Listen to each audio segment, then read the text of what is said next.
بسم اللہ الرحمن الرحیم رب اشرح لی صدری ویسر لی امری واحلل عقدۃ من لسانی یفقہوا قولی۔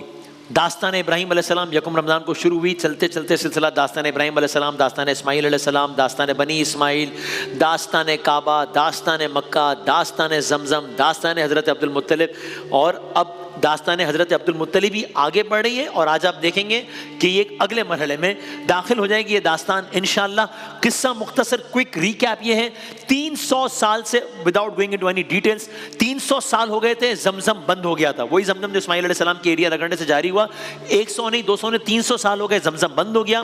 حضرت عبد المطلب رسول اکرم صلی اللہ علیہ وآلہ وسلم کے دادا، ان کے ذریعے دوبارہ زمزم آشکار ہوا۔ جب زمزم کی کھدائی کر رہے تھے، مخالفین سامنے آ گئے، ایک کام نہیں ہونے دیں گے۔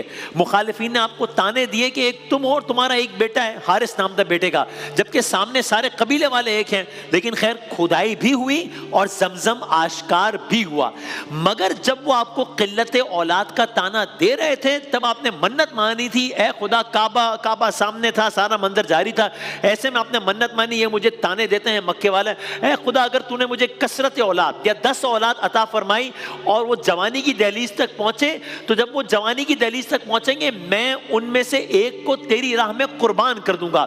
وقت گزرتا گیا، خدا نے آپ کو اولاد عطا کرنا شروع کی، یہاں تک کہ واقعاً کثرت اولاد ہو گئی، 10 بیٹے ہو گئے آپ کے۔ اب حضرت عبد المطلب کیا کریں گے؟ کیا وہ جوانی کی دہلیز کو پہنچے؟ جی ہاں پہنچے۔ کیا حضرت عبد المطلب حیات ہیں؟ جی ہاں حیات ہیں۔ اب وہ کسی کو قربان کریں گے، کیسے کریں گے، کس کو کریں گے، فیصلہ کب ہوگا، کیسے ہوگا، آج عرض کرتے ہیں۔ اب ایک روز حضرت عبد المطلب اپنے سارے فرزندوں کو آپ نے جمع کیا ہے۔ عجب منظر ہوگا، کل صرف حارث تھے، تھوڑی سی میری آواز بڑھا سکیں، کل صرف حارث تھے اور معاملہ زمزم کا تھا۔ آج اکیلے ایک بیٹے حارث نہیں ہیں، آج ان کے 9 بھائی بھی ہیں ساتھ۔ آج معاملہ زیادہ سخت ہے، آج معاملہ زیادہ ایموشنل ہے، ایک بیٹے کو قربان کرنے کا معاملہ ہے۔ اب اللہ جانے کیا منظر ہوگا، عرب کی تپتی دھوپ، صحرائی ماحول، اور ایسے میں ایک روز بیٹوں کو جمع کیا حضرت عبد المطلب نے، اے میرے فرزندوں، یہ حارث تو جانتا ہے اتنے سال پہلے کا واقعہ ہے، زمزم کی کھدائی ہو رہی تھی، یہ سارے کا سارا معاملہ تھا، میں نے منت مانی تھی خدا مجھے 10 بیٹے عطا کرے تو میں ایک کو اللہ کی راہ میں قربان کر دوں گا۔ اب ظاہر ہے ایک باپ 10 بیٹوں سے مخاطب ہے، تو اب یہ انہی 10 میں سے کسی ایک کی بات ہو رہی ہے نا، انہی 10 میں سے کسی ایک نے قربان ہونا ہے۔ پھر یاد دلاؤں، یکم رمضان ابراہیم علیہ السلام اپنے بیٹے اسماعیل علیہ السلام کو بلا کر، اے میرے بیٹے، میں نے خواب دیکھا ہے، میں تمہیں قربان کر رہا ہوں۔ آج اولاد ابراہیم میں سے ایک حضرت عبد المطلب اپنے بیٹوں سے قربانی کا ذکر کر رہے ہیں۔ خیر کرنا کیا ہے، بیٹوں نے رضامندی ظاہر کی یا رجسٹ کیا؟ رجسٹ نہیں کیا، رضامندی ظاہر کی۔ طے کیا پایا؟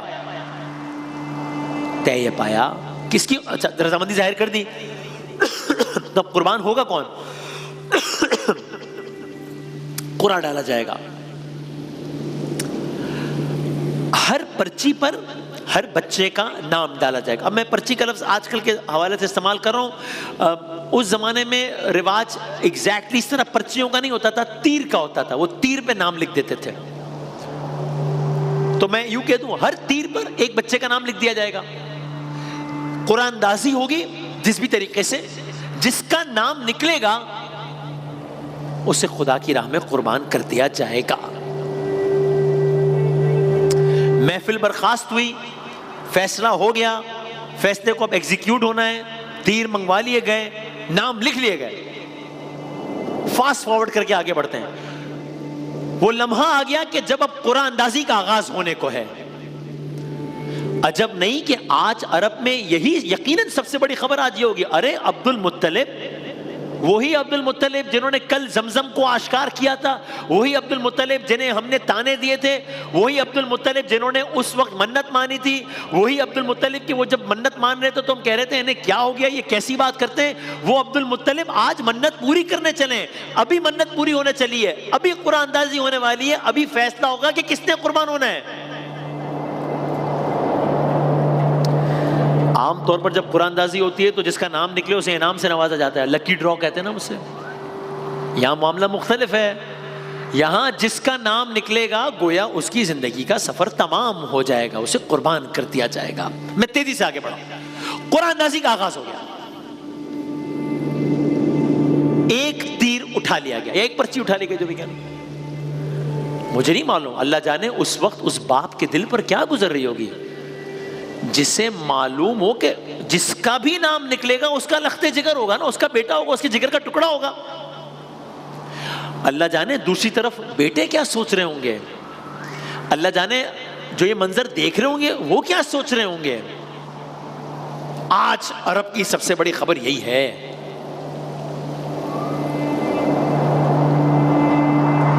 قرآن اندازی ہونے کو ہے، نام نکلنے کو ہے، نام نکال لیا گیا ہے. 10 بیٹے دیکھ رہے ہیں. دیکھنے والوں کی نظریں کبھی حضرت عبد المطلب پر ہے، کبھی بیٹوں پر ہے. اب سب کی نظریں، اور بیٹوں کی اور حضرت عبد المطلب سب کی نظریں اب اس تیر پر ہے. نام نکل آیا. کس کا نام ہے؟ عبداللہ. عبداللہ کا نام نکل آیا. یعنی عبداللہ کی زندگی کا سفر تمام. یہ عبداللہ کون ہے؟ یہ میرے اور آپ کے آقا سرور کائنات، وجہ تخلیق کائنات، احمد مجتبی محمد مصطفیٰ صلی اللہ علیہ وآلہ وسلم کے والد گرامی محمد بن عبداللہ. ہم داستان میں آگے آ گئے. حضرت ہاشم، حضرت ابراہیم سے چلے اسماعیل علیہ السلام، پھر حضرت ہاشم، پھر حضرت عبد المطلب، حضرت عبداللہ. حضرت عبداللہ کا نام نکل آیا. گو حضرت عبد المطلب کے اب تمام بیٹے تھے، ایک سے بڑھ کر ایک خوبرو تھے، ایک سے بڑھ کر ایک بہترین صفات کے حامل تھے. لیکن حضرت عبداللہ کی بات ہی الگ تھی. مکے کا ہر فرد ان سے محبت کرتا تھا. جناب عبد المطلب کے تمام بیٹوں میں آپ سب سے زیادہ حسین و جمیل تھے، سب سے پیارے تھے، سب سے خوبصورت تھے. ہر کوئی آپ کے چہرے کو دیکھنے کو بیتاب رہتا تھا. بھائی آخر کیوں نہ ہو، کیوں نہ بیتاب رہتا ہو، آپ کی پیشانی میں نور مصطفیٰ چمکتا تھا صلی اللہ علیہ وآلہ وسلم. سرکار دو عالم کے والد کی بات ہو رہی ہے. قرآن نکل گیا ہے. پہلا ریئیکشن سب کا کیا تھا؟ عرض کرتے ہیں کہ بس اب ایگزیکیوٹ کر دیا جائے، حضرت عبداللہ کو قربان کر دیا جائے. نہیں، پہلا ریئیکشن کیا تھا؟ پریشانی. کیا مطلب؟ ہر طرف پریشانی کی لہر دوڑ گئی.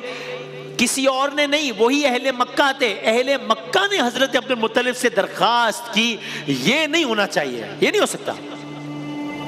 ایک نئی سچویشن. ایک طرف اللہ کی مانی ہوئی نظر ہے، دوسری طرف حضرت عبداللہ کا ہر دل عزیز اور محبوب ہونا ہے. کچھ علماء بتاتے ہیں ایک اور بار قرآن اندازی ہوئی، پروسیس ریپیٹ ہوا. پھر حضرت عبداللہ کا نام نکلا، پھر قرآن اندازی ہوئی، پھر حضرت عبداللہ کا نام نکلا. پھر اہل مکہ کا اصرار ہے کہ عبداللہ کو قربان نہیں کیا جا سکتا، کچھ اور حل نکالا جائے. گویا تاریخ اس انداز سے دہرا رہی ہے اپنے آپ کو کہ 30 سال بعد اب پھر مکے والے ہیں اور پھر حضرت عبد المطلب ہیں. کل موضوع تھا زمزم، آج موضوع ہے عبداللہ. اب مکے میں عجب ماحول ہے، مکے میں عجب موضوع زیر بحث ہے. خیر، مکے کے اہل دانش اور اہل علم سے مشاورت ہوئی. کچھ اور لوگوں کو ڈیسیشن میکنگ پروسیس میں انوالو کیا گیا کہ اب اس سچویشن سے نکلنا کیسے، کرنا کیا ہے، واٹس نیکسٹ. عرض کرتے ہیں ایک اور فیصلہ طے پایا.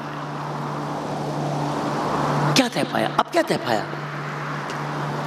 اب یہ طے پایا کہ ایک طرف ایک تیر میں جناب عبداللہ کا نام لکھا جائے، چونکہ وہ نام تو اب شارٹ لسٹ ہو گیا ہے، تو حضرت عبداللہ کا نام لکھا جائے ایک تیر میں. دوسری طرف دوسرے تیر یا دوسری پرچی میں، اب جو بھی تیروں کا طریقہ کار تھا، اس میں اونٹ لکھے جائیں، اونٹ، اور پھر قرآن ڈالا جائے. اب اس سارے منظرنامے میں یہ اونٹ بھی انوالو ہو گئے ہیں. اور اونٹ کا مطلب ہے گریٹسٹ ایسٹ اس زمانے میں، یعنی اونٹ کا مطلب بہت بڑی چیز ہے، مہنگی چیز ہے. نیا طریقہ. اب ایک پرچی میں لکھا ہے عبداللہ، اور جس طرح میں نے کہا یہ میں بار بار پرچی کا استعمال کر رہا ہوں، آج کل کے زمانے میں رائج طریقہ کار کے حوالے سے آپ کوئی بھی کر لیں استعمال. ایک پرچی پر عبداللہ، ایک پر 10 اونٹ. 10 اونٹ بڑی تعداد ہے، بڑا ایسٹ ہے. اب پھر قرآن ڈالا جائے گا، اب پھر سب کی نظریں جمی ہوئی ہیں، پھر سب کے کان ٹکے ہوئے ہیں. اب کس کا نام نکلتا ہے، اب کیا ہوگا؟ میں تیزی سے داستان آگے بڑھاتا ہوں. پھر قرآن نکلنے کا معاملہ آیا. اب سنسنی زیادہ ہے، اب دلوں کی دھڑکنیں زیادہ تیز ہیں، اس لیے کہ ایک مرحلہ عبور ہو چکا ہے. اب نئی صورتحال ہے. جانوروں کے نام لکھے ہیں، اونٹ کی تعداد لکھی ہے. پھر قرآن نکل گیا قرآن. اب کیا آیا؟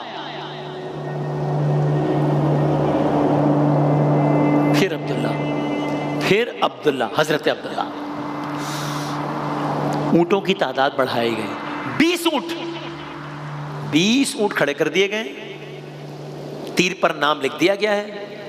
اب پھر قرآن اندازی ہونی ہے. اب پھر سب کی نظریں 20 اونٹ عبداللہ. پھر قرآن اندازی ہوئی، پھر عبداللہ. 10 اونٹ اور بڑھا دیے گئے، 30 اونٹ یا عبداللہ، پھر عبداللہ. 40 اونٹ یا عبداللہ، پھر عبداللہ. 50 اونٹ یا عبداللہ، پھر عبداللہ. 60 اونٹ، پھر عبداللہ. سب کے دلوں کی دھڑکنیں تیز ہو رہی ہیں، آنکھوں دیکھیں منظر پر یقین نہیں آ رہا. اونٹوں کی تعداد بڑھتی چلی جا رہی ہے. ہوگا کیا اب؟ مگر نام تو بار بار جناب عبداللہ کا ہی آ رہا ہے. 70 اونٹ اور عبداللہ، پھر حضرت عبداللہ. اب عجب نہیں کہ لوگ پوچھ رہے ہوں کہ یہ سلسلہ کہاں رکے گا، یہ سلسلہ کب تک چلے گا. جب نہیں لوگ سوچ رہے ہوں کہ حضرت عبداللہ کی مطلب کیا وہ بچ پائیں گے، نہیں بچ پائیں گے، ہوگا کیا؟ پھر اونٹوں کی تعداد بڑھائی گئی، پھر قرآن اندازی، پھر عبداللہ. 80 اونٹ، پھر حضرت عبداللہ. اب جو اونٹوں کی تعداد بڑھائی چلی جا رہی ہے، 90 اونٹ اور حضرت عبداللہ، پھر حضرت عبداللہ. 100 اونٹ اور حضرت عبداللہ. اب جو قرآن اندازی ہوئی ہے،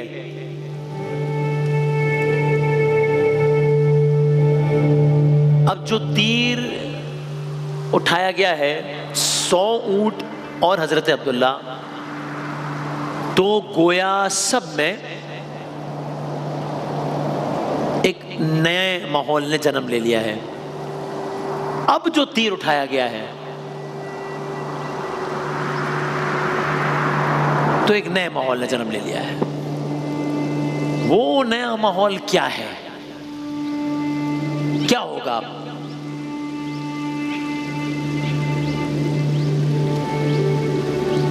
اب نیا ماحول یہ ہے کہ اب کا نتیجہ کیا پہلے سے مختلف ہے، اور جو بھی نتیجہ آئے گا اب اس پر عمل ہو پائے گا. اور پھر یہ کہ اسی واقعے کا تعلق سرکار دو عالم صلی اللہ علیہ وآلہ وسلم سے بھی ہے. وہ کیسے؟ اسی واقعے کی اور بہت ساری جہتیں ہیں، وہ کیا ہے؟